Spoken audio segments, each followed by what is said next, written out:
Você está ouvindo o audiobook de O Livro dos Espíritos de Allan Kardec. Parte 2. Do Mundo Espírita, ou Mundo dos Espíritos. Capítulo 9. Da intervenção dos espíritos, no mundo corporal.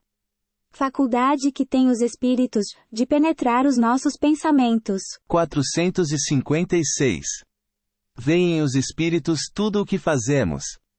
Podem ver, pois que constantemente vos rodeiam. Cada um, porém, só vê aquilo a que dá atenção. Não se ocupam com o que lhes é indiferente. 457. Podem os espíritos conhecer os nossos mais secretos pensamentos. Muitas vezes, chegam a conhecer o que desejaríeis ocultar de vós mesmos. Nem atos, nem pensamentos se lhes podem dissimular. Assim, mais fácil nos seria ocultar de uma pessoa viva, qualquer coisa, do que a esconder dessa mesma pessoa depois de morta. Certamente. Quando vos julgais muito ocultos, é comum terdes ao vosso lado uma multidão de espíritos que vos observam. 458. Que pensam de nós os espíritos que nos cercam e observam? Depende. Os levianos riem das pequenas partidas que vos pregam, e zombam das vossas impaciências. Os espíritos sérios se condoem dos vossos reveses, e procuram ajudar-vos. Parte 2.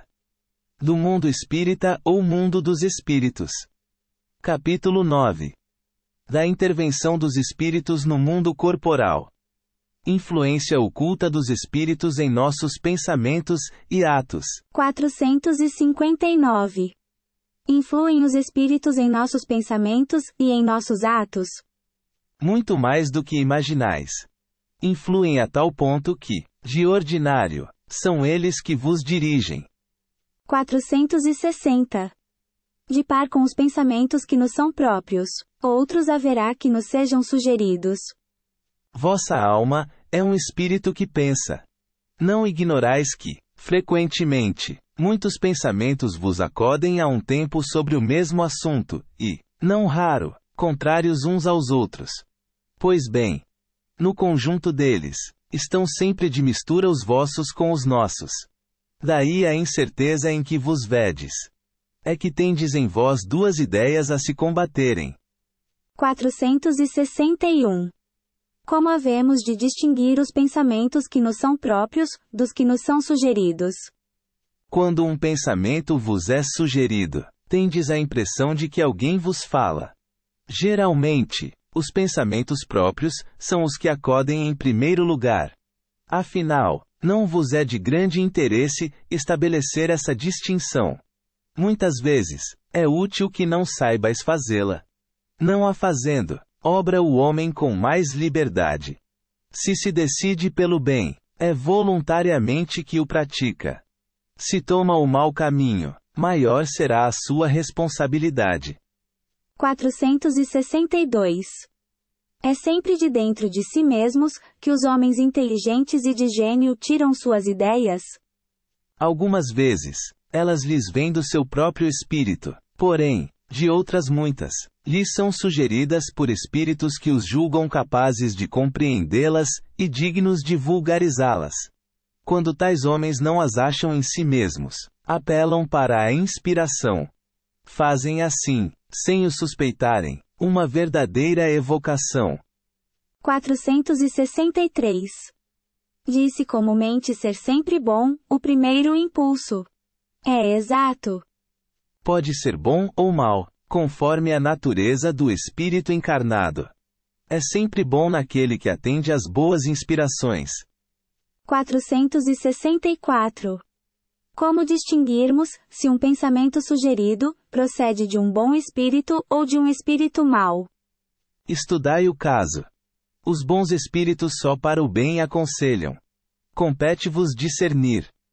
465. Com que fim os espíritos imperfeitos nos induzem ao mal? Para que sofrais como eles sofrem. E isso lhes diminui os sofrimentos? Não, mas fazem-no por inveja, por não poderem suportar que haja seres felizes. De que natureza é o sofrimento que procuram infligir aos outros? Os que resultam de ser de ordem inferior à criatura e de estar afastada de Deus. 466. Por que permite Deus que espíritos nos excitem ao mal? Os espíritos imperfeitos são instrumentos próprios a pôr em prova a fé e a constância dos homens na prática do bem. Como espírito que és, tens que progredir na ciência do infinito. Daí o passares pelas provas do mal, para chegares ao bem. A nossa missão consiste em te colocarmos no bom caminho. Desde que sobre ti atuam influências más, é que as atrais, desejando o mal. Porquanto os espíritos inferiores correm a te auxiliar no mal, logo que desejes praticá-lo. Só quando queiras o mal, podem eles ajudar-te para a prática do mal. Se fores propenso ao assassínio, terás em torno de ti uma nuvem de espíritos a te alimentarem no íntimo esse pendor. Outros também te cercarão, esforçando-se por te influenciarem para o bem, o que restabelece o equilíbrio da balança e te deixa senhor dos teus atos. 467. Pode o homem eximir-se da influência dos espíritos que procuram arrastá-lo ao mal? Pode, visto que tais espíritos só se apegam aos que, pelos seus desejos, os chamam, ou aos que, pelos seus pensamentos, os atraem. 468. Renunciam às suas tentativas, os espíritos cuja influência a vontade do homem repele. Que querias que fizessem? Quando nada conseguem, abandonam o campo. Entretanto, ficam à espreita de um momento propício, como o gato que tocaia o rato. 469. Por que meio podemos neutralizar a influência dos maus espíritos? Praticando o bem, e pondo em Deus toda a vossa confiança, repelireis a influência dos espíritos inferiores, e aniquilareis o império que desejem ter sobre vós. Guardai-vos de atender às sugestões dos espíritos que vos suscitam maus pensamentos, que sopram a discórdia entre vós outros, e que vos insuflam as paixões más. Desconfiai especialmente dos que vos exaltam o orgulho, pois que esses vos assaltam pelo lado fraco. Essa é a razão por que Jesus, na oração dominical, vos ensinou a dizer: Senhor, não nos deixes cair em tentação, mas livra-nos do mal. 470. Os espíritos, que ao mal procuram induzir-nos, e que põem assim em prova a nossa firmeza no bem, procedem desse modo cumprindo missão? Se assim é, cabe-lhes alguma responsabilidade? A nenhum espírito é dada a missão de praticar o mal. Aquele que o faz fá-lo por conta própria, sujeitando-se, portanto, às consequências. Pode Deus permitir-lhe que assim proceda, para vos experimentar. Nunca, porém, lhe determina tal procedimento. Compete-vos, pois, repeli-lo. 471. Quando experimentamos uma sensação de angústia, de ansiedade indefinível, ou de íntima satisfação, sem que lhe conheçamos a causa, devemos atribuí-la unicamente a uma disposição física? É quase sempre efeito das comunicações, em que inconscientemente entrais com os espíritos, ou da que com eles tivestes durante o sono. 472. Os espíritos que procuram atrair-nos para o mal, se limitam a aproveitar as circunstâncias em que nos achamos, ou podem também criá-las? Aproveitam as circunstâncias ocorrentes, mas também costumam criá-las, impelindo-vos, malgrado vosso, para aquilo que cobiçais. Assim, por exemplo, encontra um homem, no seu caminho, certa quantia. Não penseis tenham sido os espíritos que a trouxeram para ali, mas eles podem inspirar ao homem a ideia de tomar aquela direção, e sugerir-lhe depois a de se apoderar da importância achada, enquanto outros lhe sugerem a de restituir o dinheiro ao seu legítimo dono. O mesmo se dá com relação a todas as demais tentações. Parte 2. Do mundo espírita, ou mundo dos espíritos. Capítulo 9. Da intervenção dos espíritos, no mundo corporal. Possessos. 473. Pode um espírito tomar temporariamente o invólucro corporal de uma pessoa viva, isto é, introduzir-se num corpo animado, e obrar em lugar do outro que se acha encarnado neste corpo? O espírito não entra em um corpo como entras numa casa. Identifica-se com um espírito encarnado, cujos defeitos e qualidades sejam os mesmos que os seus, a fim de obrar com ele. O encarnado é sempre quem atua, conforme quer, sobre a matéria de que se acha revestido. Um espírito não pode substituir-se ao que está encarnado, por isso que este terá que permanecer ligado ao seu corpo, até ao termo fixado para sua existência material. 474. Desde que não há possessão propriamente dita, isto é, coabitação de dois espíritos no mesmo corpo, pode a alma ficar na dependência de outro espírito, de modo a se achar subjugada, ou obsidiada ao ponto de a sua vontade vir a achar-se, de certa maneira, paralisada? Sem dúvida, e são esses os verdadeiros possessos, mas é preciso saibas que essa dominação não se efetua nunca sem que aquele que a sofre o consinta, quer por sua fraqueza, quer por desejá-la. Muitos epiléticos ou loucos, que mais necessitavam de médico que de exorcismos, têm sido tomados por possessos. 475. Pode alguém por si mesmo afastar os maus espíritos e libertar-se da dominação deles? Sempre é possível, a quem quer que seja, subtrair-se a um jugo, desde que com vontade firme o queira. 476. Pode acontecer que a fascinação exercida pelo mau espírito seja de tal ordem que o subjugado não a perceba. Sendo assim, poderá uma terceira pessoa fazer que cesse a sujeição da outra? Nesse caso, qual deve ser a condição dessa terceira pessoa? Sendo ela um homem de bem, a sua vontade poderá ter eficácia, desde que apele para o concurso dos bons espíritos, porque, quanto mais digna for a pessoa, tanto maior poder terá sobre os espíritos imperfeitos, para afastá-los, e sobre os bons, para os atrair. Todavia, nada poderá, se o que estiver subjugado, não lhe prestar o seu concurso. Há pessoas a quem agrada uma dependência que lhes lisonjeia os gostos e os desejos. Qualquer, porém, que seja o caso, aquele que não tiver puro o coração, nenhuma influência exercerá. Os bons espíritos não lhe atendem ao chamado, e os maus não o temem. 477. As fórmulas de exorcismo têm qualquer eficácia sobre os maus espíritos? Não. Estes últimos riem e se obstinam, quando veem alguém tomar isso a sério. 478. Pessoas animadas de boas intenções e que, nada obstante, não deixam de ser obsidiadas. Qual, então, o melhor meio de nos livrarmos dos espíritos obsessores? Cansar-lhes a paciência. Nenhum valor lhes dar as sugestões. Mostrar-lhes que perdem o tempo. Vendo que nada conseguem, afastam-se. 479.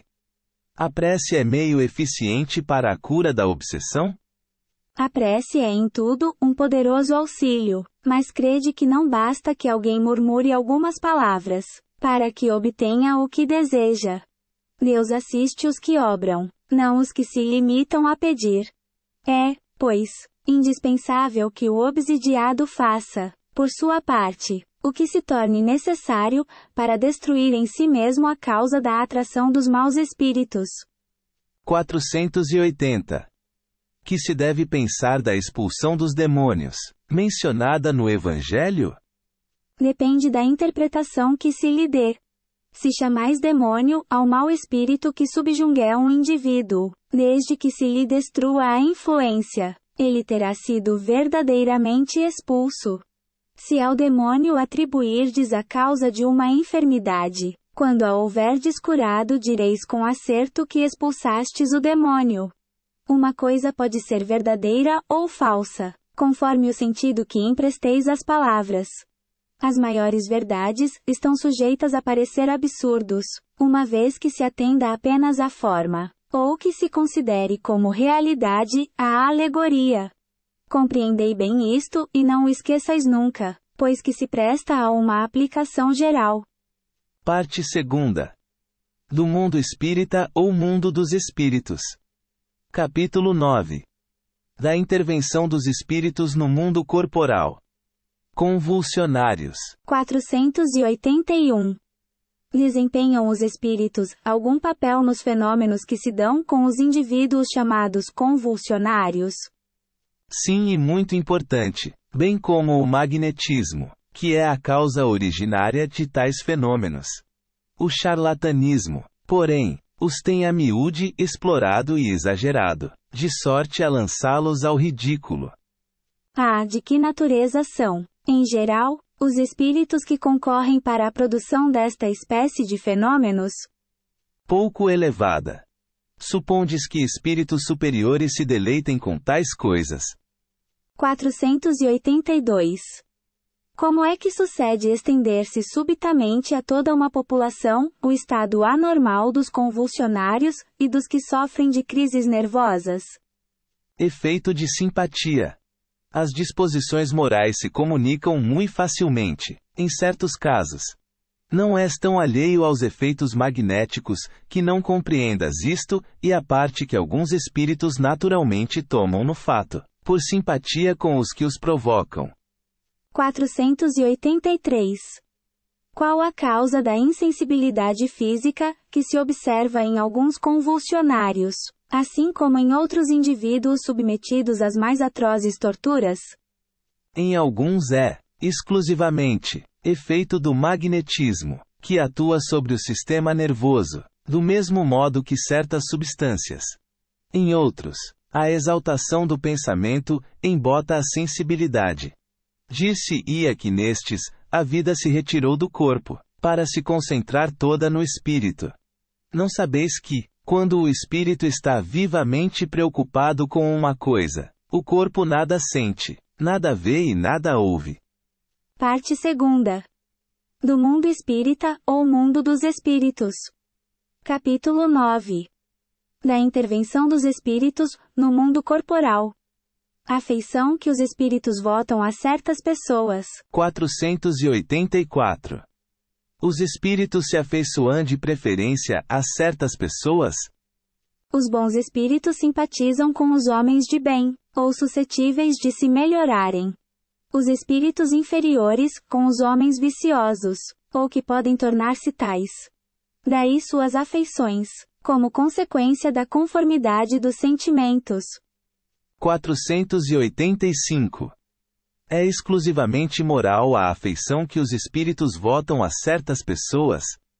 A verdadeira afeição nada tem de carnal, mas quando um espírito se apega a uma pessoa, nem sempre o faz só por afeição. A estima que essa pessoa lhe inspira, pode agregar-se uma reminiscência das paixões humanas. 486. Interessam-se os espíritos pelas nossas desgraças e pela nossa prosperidade? Afligem-se os que nos querem bem com os males que padecemos durante a vida? Os bons espíritos fazem todo o bem que lhes seja possível, e se sentem ditosos com as vossas alegrias. Afligem-se com os vossos males, quando os não suportais com resignação, porque nenhum benefício então tirais deles, assemelhando-vos, em tais casos, ao doente que rejeita a beberagem amarga, que o há de curar. 487. Dentre os nossos males, de que natureza são os de que mais se afligem os espíritos por nossa causa? Serão os males físicos ou os morais? O vosso egoísmo e a dureza dos vossos corações. Daí decorre tudo o mais. Riem-se de todos esses males imaginários, que nascem do orgulho e da ambição. Rejubilam com os que redundam na abreviação do tempo das vossas provas. 488.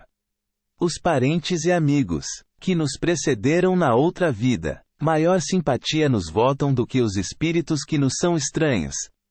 Sem dúvida e quase sempre vos protegem como espíritos, de acordo com o poder de que dispõem. São sensíveis à afeição que lhes conservamos? Muito sensíveis, mas esquecem-se dos que os olvidam. Parte 2. Do mundo espírita ou mundo dos espíritos. Capítulo 9. Da intervenção dos espíritos no mundo corporal. Anjos da guarda. Espíritos protetores, familiares ou simpáticos. 489. Há espíritos que se ligam particularmente a um indivíduo, para protegê-lo. Há o irmão espiritual, o que chamais o bom espírito ou o bom gênio. 490. Que se deve entender por anjo de guarda ou anjo guardião. O espírito protetor, pertencente a uma ordem elevada. 491. Qual a missão do espírito protetor? A de um pai com relação aos filhos. A de guiar o seu protegido pela senda do bem, auxiliá-lo com seus conselhos, consolá-lo nas suas aflições, levantar-lhe o ânimo nas provas da vida. 492. O espírito protetor se dedica ao indivíduo desde o seu nascimento. Desde o nascimento até a morte, e muitas vezes o acompanha na vida espírita, depois da morte, e mesmo através de muitas existências corpóreas, que mais não são do que fases curtíssimas da vida do espírito. 493. É voluntária ou obrigatória a missão do espírito protetor? O espírito fica obrigado a vos assistir, uma vez que aceitou esse encargo. Cabe-lhe, porém, o direito de escolher, para seus protegidos, seres que lhe sejam simpáticos. Para alguns, é um prazer. Para outros, missão ou dever. Dedicando-se a uma pessoa, renuncia o espírito a proteger outros indivíduos? Não, mas protege-os menos exclusivamente. 494. O espírito protetor fica fatalmente preso à criatura confiada à sua guarda? Frequentemente sucede que alguns espíritos deixam suas posições de protetores para desempenhar diversas missões, mas, nesse caso, outros os substituem. 495. Poderá dar-se que o espírito protetor abandone o seu protegido, por se lhe mostrar este rebelde aos conselhos? Afasta-se, quando vê que seus conselhos são inúteis e que mais forte é, no seu protegido, a decisão de submeter-se à influência dos espíritos inferiores. Não o abandona completamente, porém, e sempre se faz ouvir. É então o homem quem tapa os ouvidos. O protetor volta desde que este o chame. É uma doutrina, esta, dos anjos guardiães, que, pelo seu encanto e doçura, devera converter os mais incrédulos. Não vos parece grandemente consoladora a ideia de terdes sempre junto de vós, seres que vos são superiores, prontos sempre a vos aconselhar e amparar, a vos ajudar na ascensão da abrupta montanha do bem? Mais sinceros e dedicados amigos do que todos os que mais intimamente se vos liguem na terra. Eles se acham ao vosso lado por ordem de Deus. Foi Deus quem aí os colocou e, aí permanecendo por amor de Deus, desempenham bela, porém penosa missão. Sim, onde quer que estejais, estarão convosco. Nem nos cárceres, nem nos hospitais, nem nos lugares de devassidão, nem na solidão, estáis separados desses amigos, a quem não podeis ver, mas cujo brando influxo vossa alma sente, ao mesmo tempo que lhes ouve os ponderados conselhos. Se conhecesseis bem esta verdade, quanto vos ajudaria nos momentos de crise? Quanto vos livraria dos maus espíritos? Mas, quantas vezes, no dia solene, não se verá esse anjo constrangido a vos observar?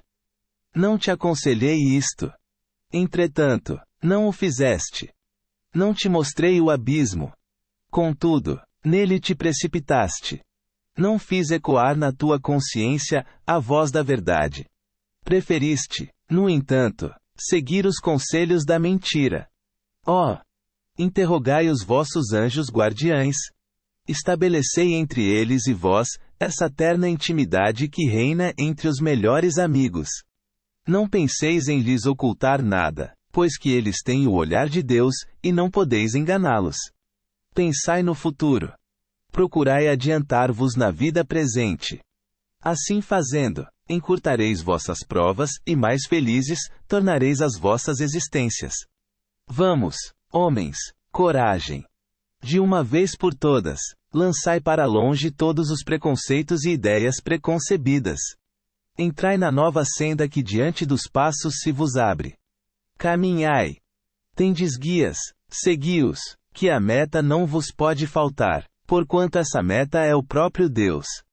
Aos que considerem impossível que espíritos verdadeiramente elevados se consagrem a uma tarefa tão laboriosa, e de todos os instantes, diremos que nós vos influenciamos as almas, estando embora muitos milhões de léguas distantes de vós. O espaço, para nós, nada é e, não obstante viverem noutro mundo, os nossos espíritos conservam suas ligações com os vossos. Gozamos de qualidades que não podeis compreender, mas ficais certos de que Deus não nos impôs tarefa superior às nossas forças, e de que não vos deixou sós na terra, sem amigos e sem amparo. Cada anjo de guarda tem o seu protegido, pelo qual vela, como o pai pelo filho. Alegra-se, quando o vê no bom caminho. Sofre, quando ele lhe despreza os conselhos.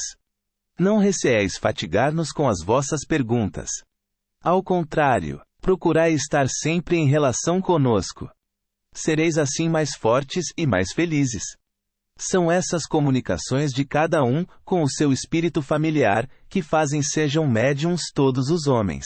Médiuns ignorados hoje, mas que se manifestarão mais tarde, e se espalharão qual oceano sem margens, levando de roldão a incredulidade e a ignorância. Homens doutos, instruí os vossos semelhantes. Homens de talento, educai os vossos irmãos. Não imaginais que obra fazeis desse modo. A do Cristo, a que Deus vos impõe. Para que vos outorgou Deus, a inteligência e o saber, senão para os repartirdes com os vossos irmãos, senão para fazerdes que se adiantem pela senda que conduz à bem-aventurança, à felicidade eterna. Ponto. 496. O espírito, que abandona o seu protegido, que deixa de lhe fazer bem, pode fazer-lhe mal? Os bons espíritos nunca fazem mal. Deixam que o façam aqueles que lhes tomam o lugar.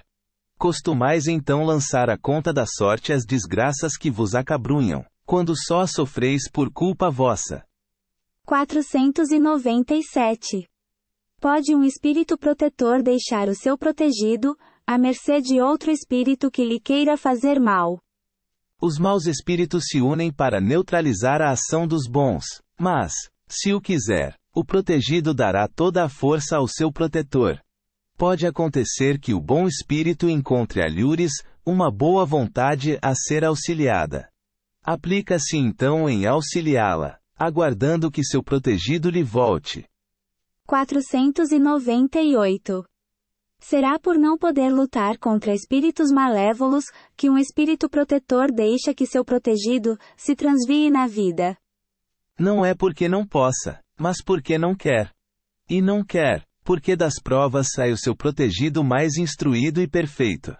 Assiste-o sempre com seus conselhos, dando-os por meio dos bons pensamentos que lhe inspira, porém, que quase nunca são atendidos. A fraqueza, o descuido ou o orgulho do homem, são exclusivamente o que empresta força aos maus espíritos, cujo poder todo advém do fato de lhes não opordes resistência. 499. O espírito protetor está constantemente com o seu protegido. Não haverá alguma circunstância em que, sem abandoná-lo, ele o perca de vista. Há circunstâncias em que não é necessário esteja o espírito protetor junto do seu protegido. 500. Momentos haverá em que o espírito deixe de precisar, de então por diante, do seu protetor? Sim, quando ele atinge o ponto de poder guiar-se a si mesmo, Como sucede ao estudante, para o qual um momento chega em que não mais precisa de mestre. Isso, porém, não se dá na Terra. 501. Por que é oculta a ação dos espíritos sobre a nossa existência, e por que, quando nos protegem, não o fazem de modo ostensivo? Se vos fosse dado contar sempre com a ação deles, não obraríeis por vós mesmos, e o vosso espírito não progrediria. Para que este possa adiantar-se, precisa de experiência, adquirindo-a frequentemente, à sua custa. É necessário que exercite suas forças, sem o que, seria como a criança a quem não concedem que ande sozinha. A ação dos espíritos que vos querem bem, é sempre regulada de maneira que não vos tolha o livre-arbítrio. Porquanto, se não tivesseis responsabilidade, não avançaríeis na senda que vos há de conduzir a Deus. Não vendo quem o ampara, o homem se confia às suas próprias forças. Sobre ele, entretanto, vela o seu guia e, de tempos a tempos, lhe brada, advertindo-o do perigo. 502. O espírito protetor, que consegue trazer ao bom caminho o seu protegido, lucra algum bem para si? Constitui isso um mérito que lhe é levado em conta, seja para seu progresso, seja para sua felicidade.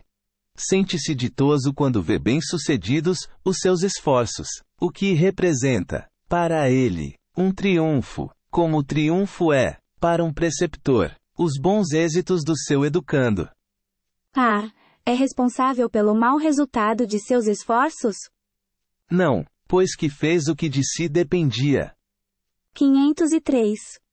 Sofre o espírito protetor quando vê que seu protegido segue mau caminho, não obstante os avisos que dele recebe. Não há aí uma causa de turbação da sua felicidade? Compugne-no os erros do seu protegido, a quem lastima. Tal aflição, porém, não tem analogia com as angústias da paternidade terrena, porque ele sabe que há remédio para o mal, e que o que não se faz hoje, amanhã se fará. 504. Poderemos sempre saber o nome do Espírito nosso protetor, ou anjo de guarda? Como quereis saber nomes para vós inexistentes? Supondes que espíritos só há os que conheceis?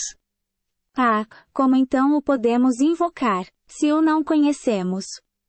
Dai-lhe o nome que quiserdes, o de espírito superior que vos inspire simpatia, ou veneração. O vosso protetor acudirá ao apelo que com esse nome lhe dirigirdes, visto que todos os bons espíritos são irmãos, e se assistem mutuamente. 505. Os protetores, que dão nomes conhecidos, sempre são, realmente, os espíritos das personalidades que tiveram esses nomes? Não. Muitas vezes, os que os dão são espíritos simpáticos aos que tais nomes usaram na terra, e, amando destes, respondem ao vosso chamamento. Fazeis questão de nomes. Eles tomam um que vos inspire confiança. Quando não podeis desempenhar pessoalmente determinada missão, não costumais mandar outro, por quem respondeis como por vós mesmos, obre em vosso nome? 506. Na vida espírita, reconheceremos o Espírito nosso protetor? De certo, pois não é raro que o tenhas conhecido antes de encarnardes. 507. Pertencem todos os espíritos protetores à classe dos espíritos elevados? Podem contar-se entre os de classe média? Um pai, por exemplo, pode tornar-se o espírito protetor de seu filho? Pode, mas a proteção pressupõe certo grau de elevação, e um poder, ou uma virtude a mais, concedidos por Deus. O pai, que protege seu filho, também pode ser assistido por um espírito mais elevado. 508. Os espíritos que se achavam em boas condições, ao deixarem a Terra, sempre podem proteger os que lhes são caros, e que lhes sobrevivem? Mais ou menos restrito é o poder de que desfrutam. A situação em que se encontram, nem sempre lhes permite inteira liberdade de ação. 509. Quando em estado de selvageria, ou de inferioridade moral, têm os homens, igualmente, seus espíritos protetores.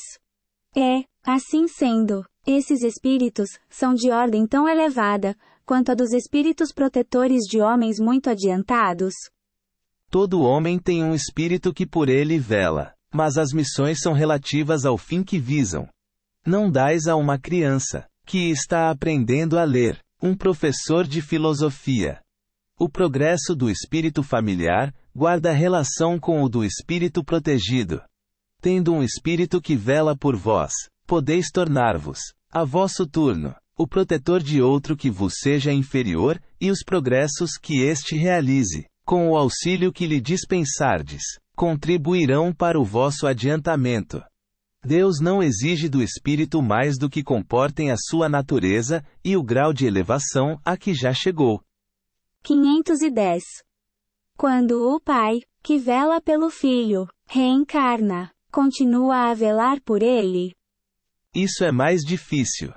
Contudo, de certo modo o faz, pedindo, num instante de desprendimento, a um espírito simpático que o assista nessa missão. Ademais, os espíritos só aceitam missões que possam desempenhar, até o fim.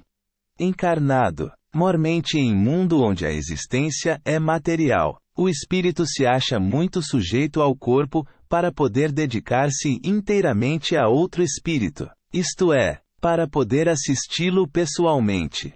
Tanto assim que os que ainda se não elevaram bastante, são também assistidos por outros, que lhes estão acima, de tal sorte que, se por qualquer circunstância um vem a faltar, outro lhe supre a falta. 511. A cada indivíduo, achar-se-á ligado, além do espírito protetor, um mau espírito, com o fim de impeli-lo ao erro, e de lhe proporcionar ocasiões de lutar entre o bem e o mal. Ligado, não é o termo. É certo que os maus espíritos procuram desviar do bom caminho o homem, quando se lhes depara a ocasião. Sempre, porém, que um deles se liga a um indivíduo, falo por si mesmo, porque conta ser atendido. Há então luta entre o bom e o mal, vencendo aquele por quem o homem se deixe influenciar. 512. Podemos ter muitos espíritos protetores? Todo homem conta sempre espíritos, mais ou menos elevados, que com ele simpatizam, que lhe dedicam afeto, e por ele se interessam, como também tem junto de si outros que o assistem no mal. 513. Os espíritos que conosco simpatizam, atuam em cumprimento de missão? Não raro, desempenham missão temporária. Porém, as mais das vezes, são apenas atraídos pela identidade de pensamentos e sentimentos, assim para o bem como para o mal. Parece lícito inferir-se daí que os espíritos a quem somos simpáticos podem ser bons ou maus, não? Sim, qualquer que seja o seu caráter, o homem sempre encontra espíritos que com ele simpatizem. 514. Os espíritos familiares são os mesmos a quem chamamos espíritos simpáticos ou espíritos protetores. Há gradações na proteção e na simpatia. Dai-lhes os nomes que quiserdes. O espírito familiar é antes o amigo da casa. 515. Que se há de pensar dessas pessoas que se ligam a certos indivíduos, para levá-los à perdição, ou para guiá-los pelo bom caminho? Efetivamente, certas pessoas exercem sobre outras uma espécie de fascinação que parece irresistível. Quando isso se dá no sentido do mal, são maus espíritos, de que outros espíritos também maus se servem para subjugá-las. Deus permite que tal coisa ocorra para vos experimentar. 516.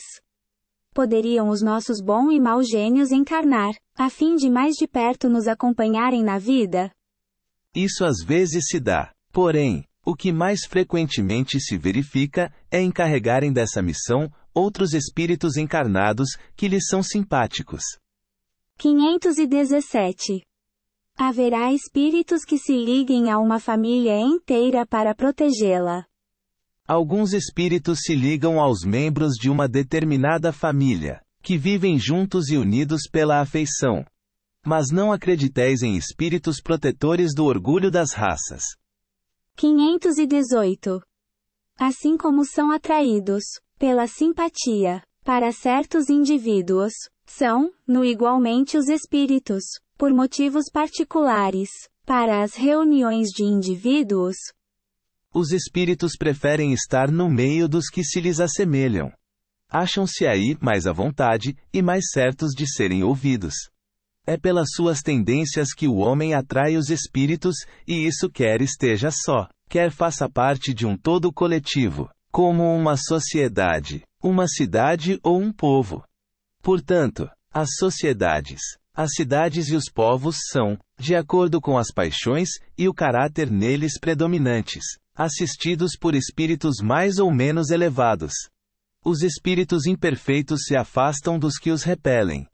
Segue-se que o aperfeiçoamento moral das coletividades, como o dos indivíduos, tende a afastar os maus espíritos e a atrair os bons, que estimulam e alimentam nelas o sentimento do bem, como outros lhes podem insuflar as paixões grosseiras. 519. As aglomerações de indivíduos, como as sociedades, as cidades, as nações, têm espíritos protetores especiais?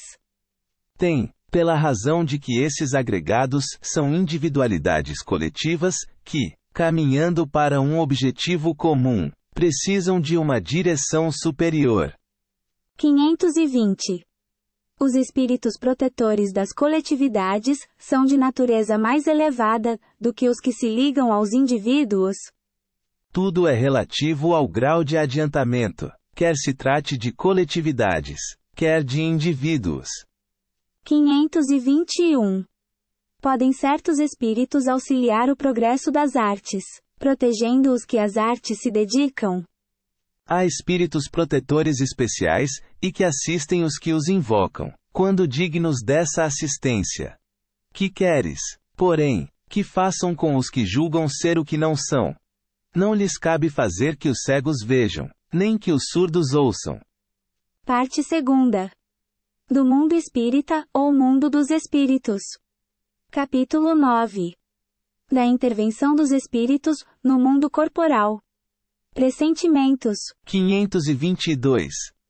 O pressentimento é sempre um aviso do espírito protetor? É o conselho íntimo e oculto de um espírito que vos quer bem. Também está na intuição da escolha que se haja feito. É a voz do instinto. Antes de encarnar, tem o espírito conhecimento das fases principais de sua existência, isto é, do gênero das provas a que se submete.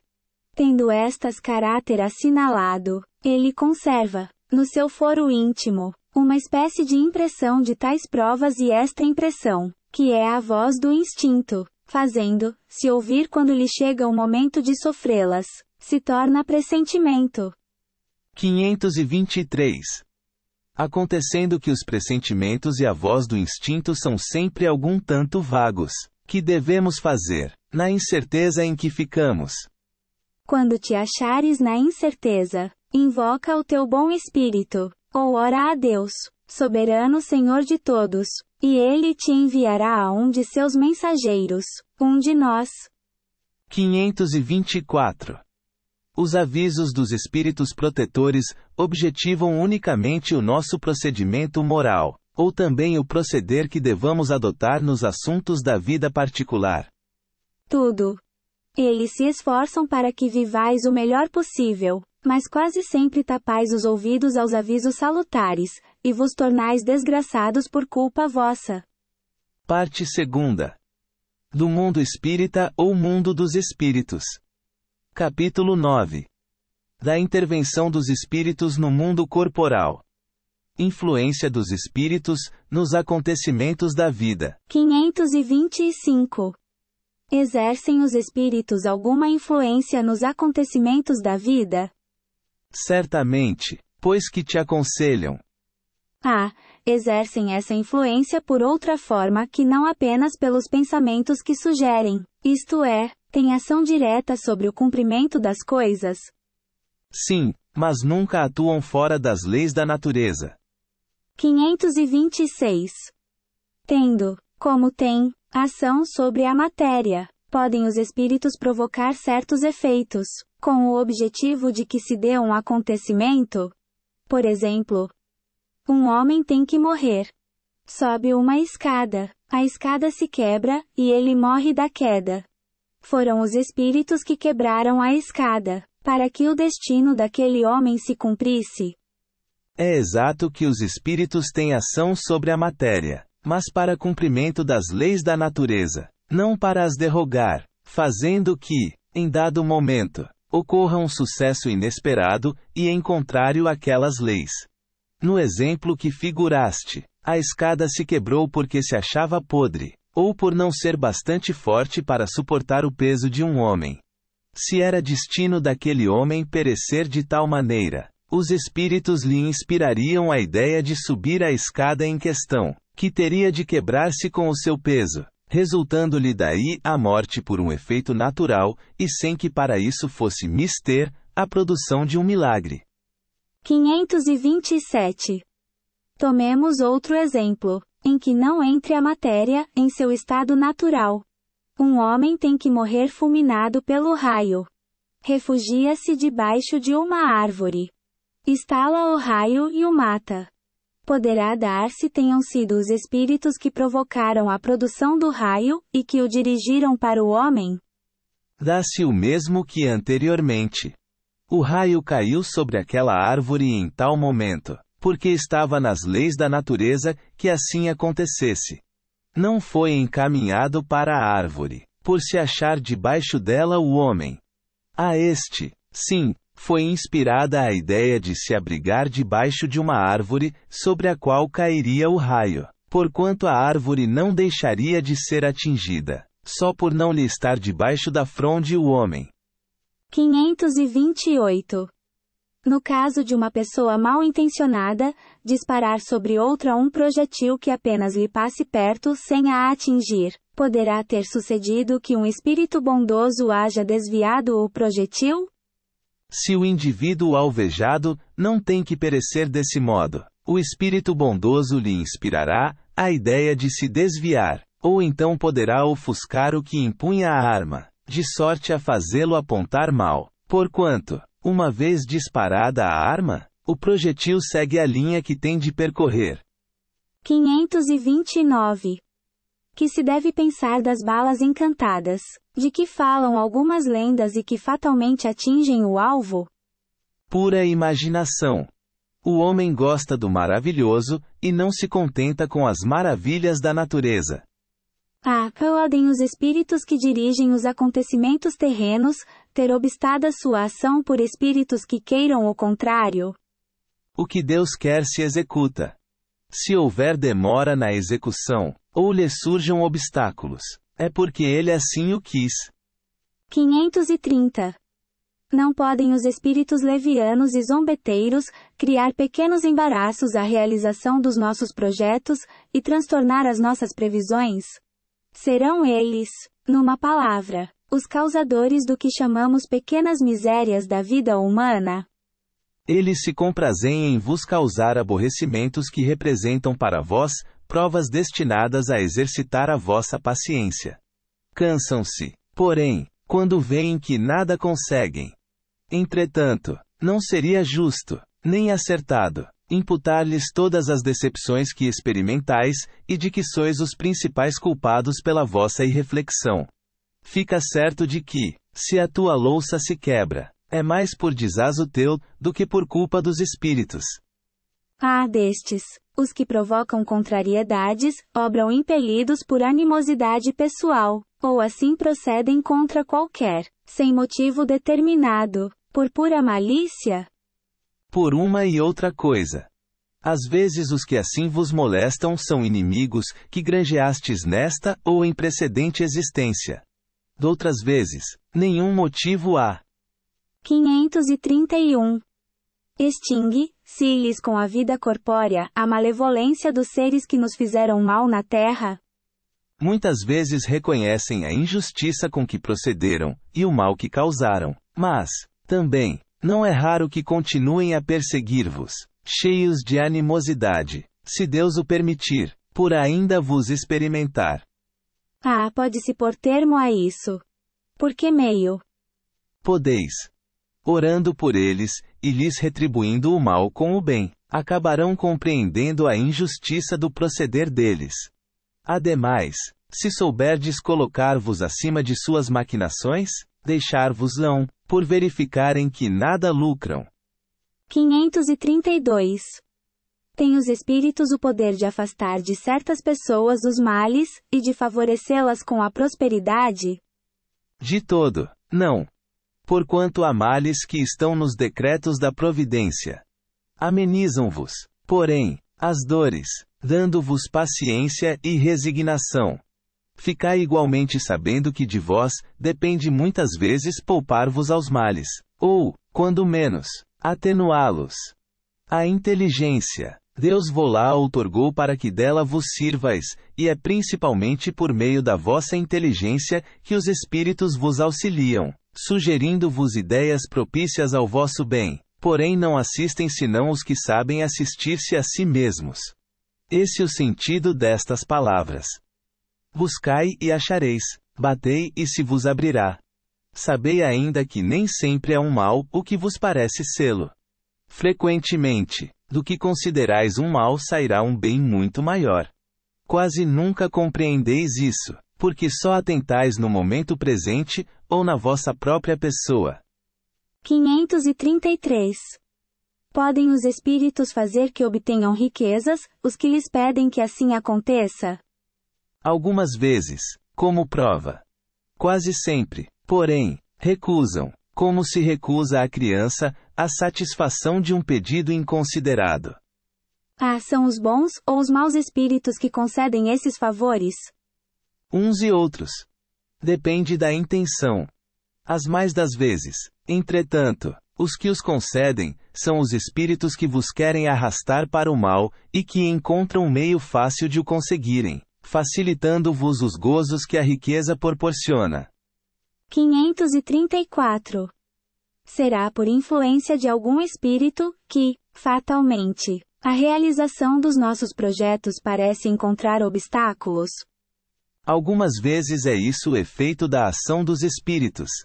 Muito mais vezes, porém, é que andais errados na elaboração e na execução dos vossos projetos.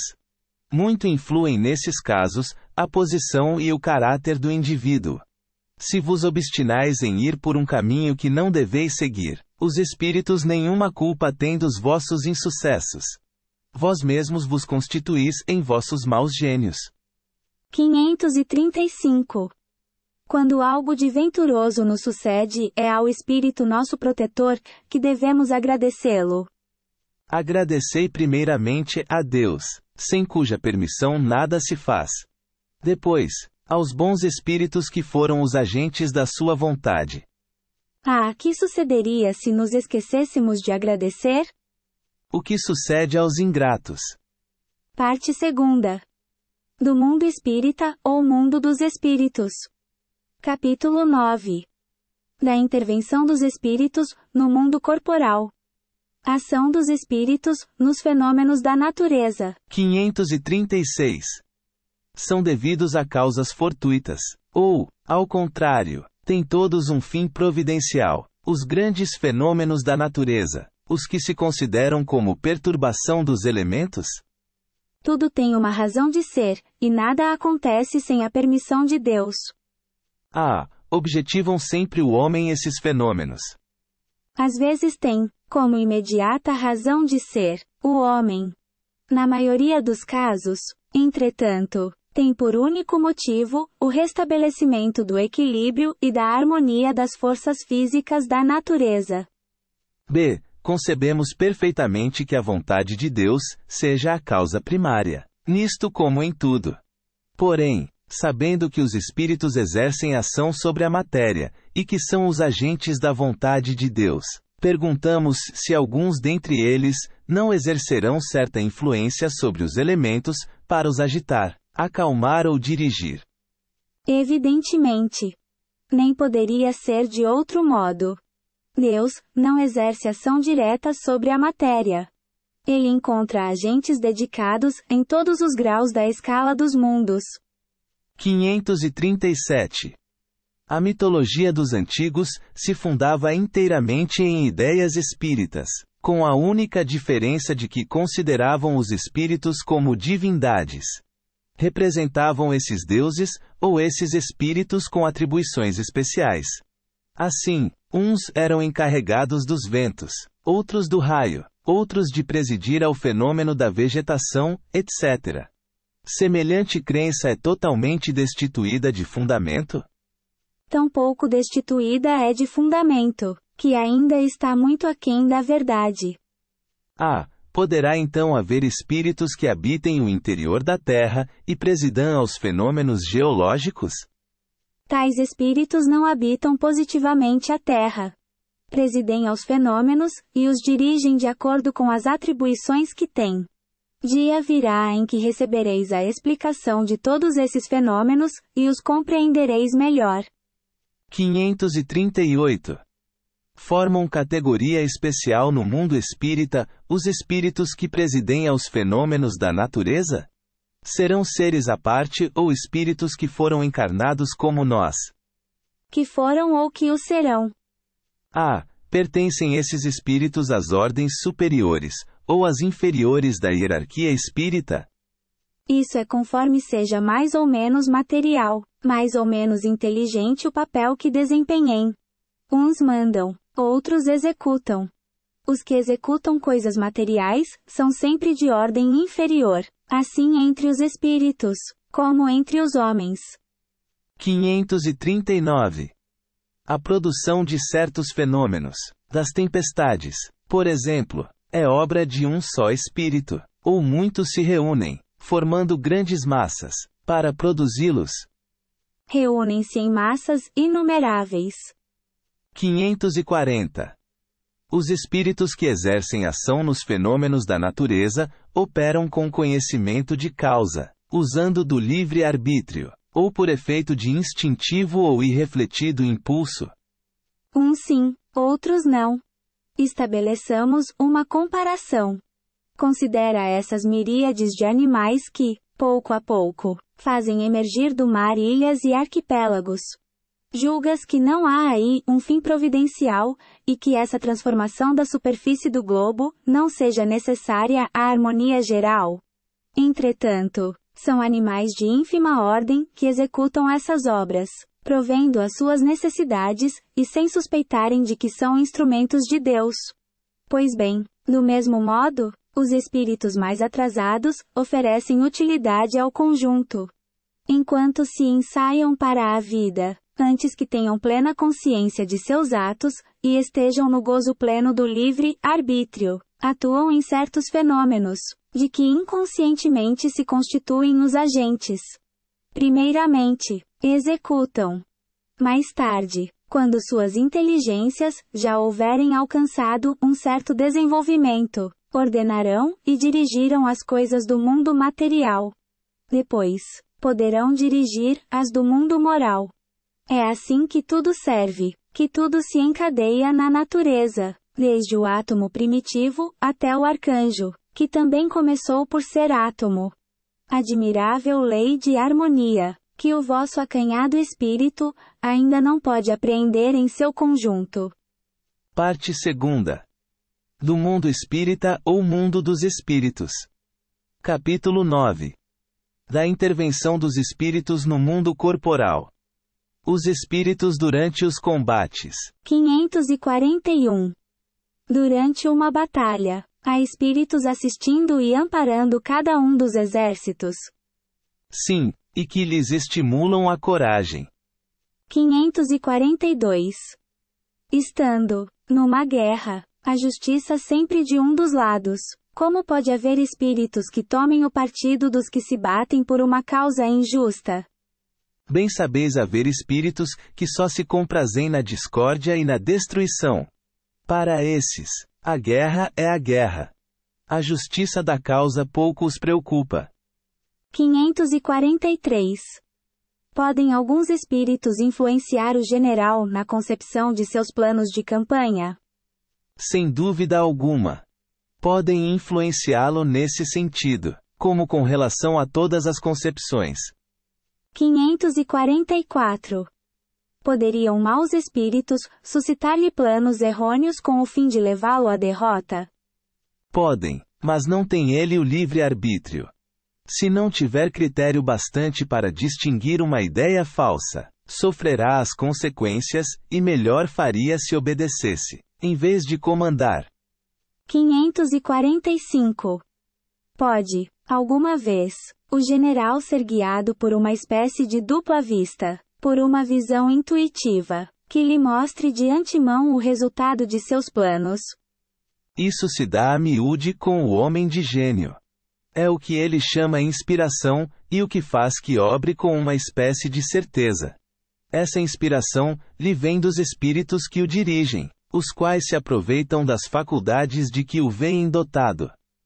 546. No tumulto dos combates, que se passa com os espíritos dos que sucumbem? Continuam, após a morte, a interessar-se pela batalha. Alguns continuam a interessar-se, outros se afastam. 547. Após a morte, os espíritos, que como vivos se guerreavam, continuam a considerar-se inimigos e se conservam encarniçados uns contra os outros.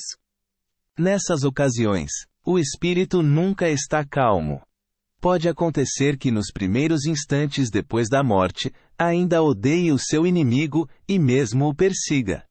Quando, porém, se lhe restabelece a serenidade nas ideias, vê que nenhum fundamento há mais para sua animosidade. Contudo, não é impossível que dela guarde vestígios mais ou menos fortes, conforme o seu caráter. Continua a ouvir o rumor da batalha? Perfeitamente.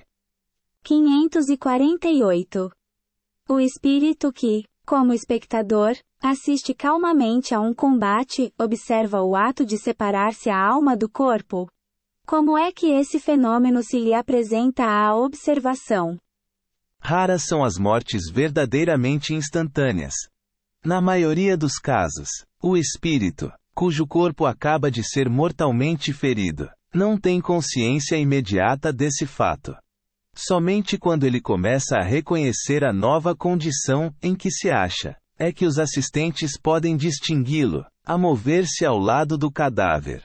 Parece isso tão natural, que nenhum efeito desagradável lhe causa a vista do corpo morto. Tendo-se a vida toda concentrado no espírito, só ele prende a atenção dos outros. É com ele que estes conversam, ou a ele é que fazem determinações. Parte 2. Do mundo espírita ou mundo dos espíritos. Capítulo 9. Da intervenção dos espíritos no mundo corporal. Pactos. 549. Algo de verdade haverá nos pactos com os maus espíritos? Não há pactos. Há, porém, naturezas más que simpatizam com os maus espíritos. Por exemplo, queres atormentar o teu vizinho e não sabes como hás de fazer. Chamas então por espíritos inferiores que, como tu, só querem o mal e que, para te ajudarem, exigem que também os sirvas em seus maus desígnios. Não se segue, porém, que o teu vizinho não possa livrar-se deles por meio de uma conjuração oposta, e pela ação da sua vontade. Aquele que intenta praticar uma ação má, pelo simples fato de alimentar essa intenção, chama em seu auxílio maus espíritos, aos quais fica então obrigado a servir, porque dele também precisam esses espíritos, para o mal que queiram fazer. Nisto apenas é que consiste o pacto. 550. Qual o sentido das lendas fantásticas em que figuram indivíduos que teriam vendido suas almas a Satanás para obterem certos favores? Todas as fábulas encerram um ensinamento e um sentido moral. O vosso erro consiste em tomá-las ao pé da letra. Isso a que te referes é uma alegoria, que se pode explicar desta maneira. Aquele que chama em seu auxílio os espíritos, para deles obter riquezas, ou qualquer outro favor, rebela-se contra a providência. Renuncia à missão que recebeu, e às provas que lhe cumpre suportar neste mundo. sofrerá na vida futura as consequências desse ato. Não quer isto dizer que sua alma fique para sempre condenada à desgraça, mas, desde que, em lugar de se desprender da matéria, nela cada vez se enterra mais, não terá, no mundo dos espíritos, a satisfação de que haja gozado na terra, até que tenha resgatado a sua falta, por meio de novas provas, talvez maiores e mais penosas. Coloca-se, por amor dos gozos materiais, na dependência dos espíritos impuros. Estabelece-se assim, tacitamente, entre estes e ele, o espírito delinquente, um pacto que o leva à sua perda, mas que lhe será sempre fácil romper, se o quiser firmemente, granjeando a assistência dos bons espíritos. Parte 2. Do mundo espírita ou mundo dos espíritos. Capítulo 9. Da intervenção dos espíritos no mundo corporal. Poder oculto. Talismãs. Feiticeiros.